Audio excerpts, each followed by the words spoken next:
Star Wars enjoys its newfangled sequels, but will we ever see a Planetside 3? I somehow doubt it, but hey, it seems to be something that has been brought up a lot in my past few videos, and what harm has really come from an innocent what if?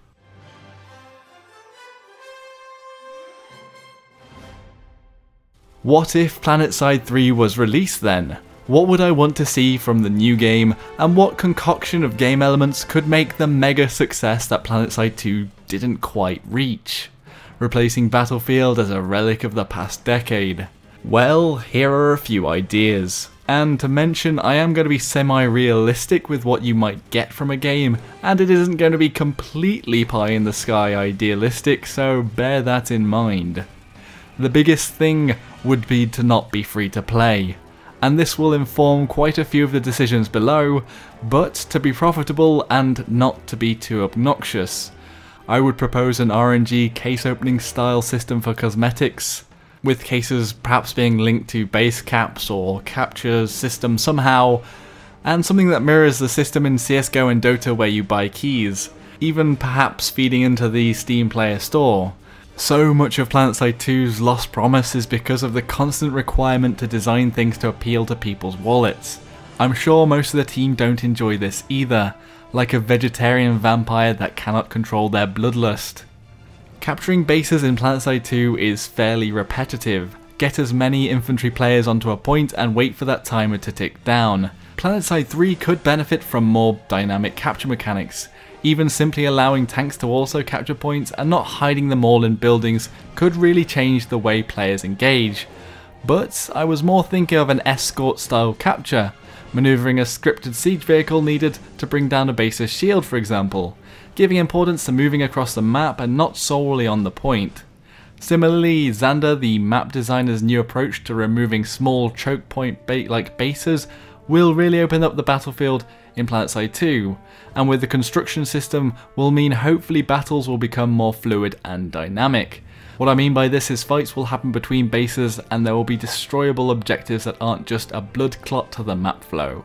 I would however like to see the distance even furthered on Planetside 3 with a larger map, and with an emphasis on placement of vantage points like hills, garages and anything that could act as a foothold where you could lay down a temporary forward base. Progression in Planetside 3 would ditch the ability's individual level system and certs from the equation.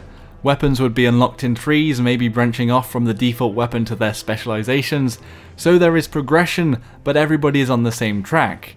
Abilities would either be selectable from the start or quickly earned at max level, as perhaps it is beneficial for a new player to use the Jack of all trades default gear for a little while before specializing. Like the drifters are only good in certain occasions, well, mostly floating from elevated positions and C4ing, but jump jets are useful most of the time. The triumvirate of factions has always been a beard scratcher for me, with questions like, does having 3 factions cause the fights to rotate away from direct engagement with the victor? Does it mean that one faction ends up getting focused? So I do think the perpetual 3-way poses difficult questions. Could 2 factions mean that there was a more metered progression, no way to escape your enemy by switching to another faction's engagement, or would it make the game more stale with the front being rigid and symmetrical? The big thing that might argue against the splitting of the factions would be the necessity added by a rich lore. But Planetside 2 doesn't really even hint at its extended universe. So could Planetside 3 exist in the future, where perhaps the Vanu have merged with the NC to combat the incumbent TR forces? Perhaps. With 2 factions it could make a lot more sense to siege a warp gate as the final push to take a continent, with 1 home continent and casual for each faction, and then a honeycomb link of continents that could be contested as a real movement of capture. With 3 factions, it makes it very awkward to capture a warp gate, as it would mean that the faction populations across continents would be thrown into chaos. For me, this is where we could also ditch most of the nanite system's ubiquity, having solely faction-based vehicles including a buggy, dropship and troop transport, so that you always feel that you are part of a real and unique faction. And it would be much less demanding with 2 sets of Empire-specific vehicles rather than 3, as I think it's been mentioned before that the nanite systems were put in as a performance booster, so that there weren't so many meshes being loaded up. Similarly, injecting some of the faction's flair into the architecture and scarring of the so-called war-torn planet would add some depth to the reality that diversity and warfare has existed for a long time in Araxis. With home continents, this could even be more pronounced. This leads me on to the graphics, and in particular avoiding going too far with cosmetics. Sure, camos and cosmetics are nice, but once you have a pink love heart camo that covers your whole body, may I add, you've gone too far. I think camos should be much more limited to weapon coverage and under armor, and with a crate system, make them fairly rare so people are more like a collector. Another graphical design choice I would like to see in Planetside 3 is ragdoll physics upon death.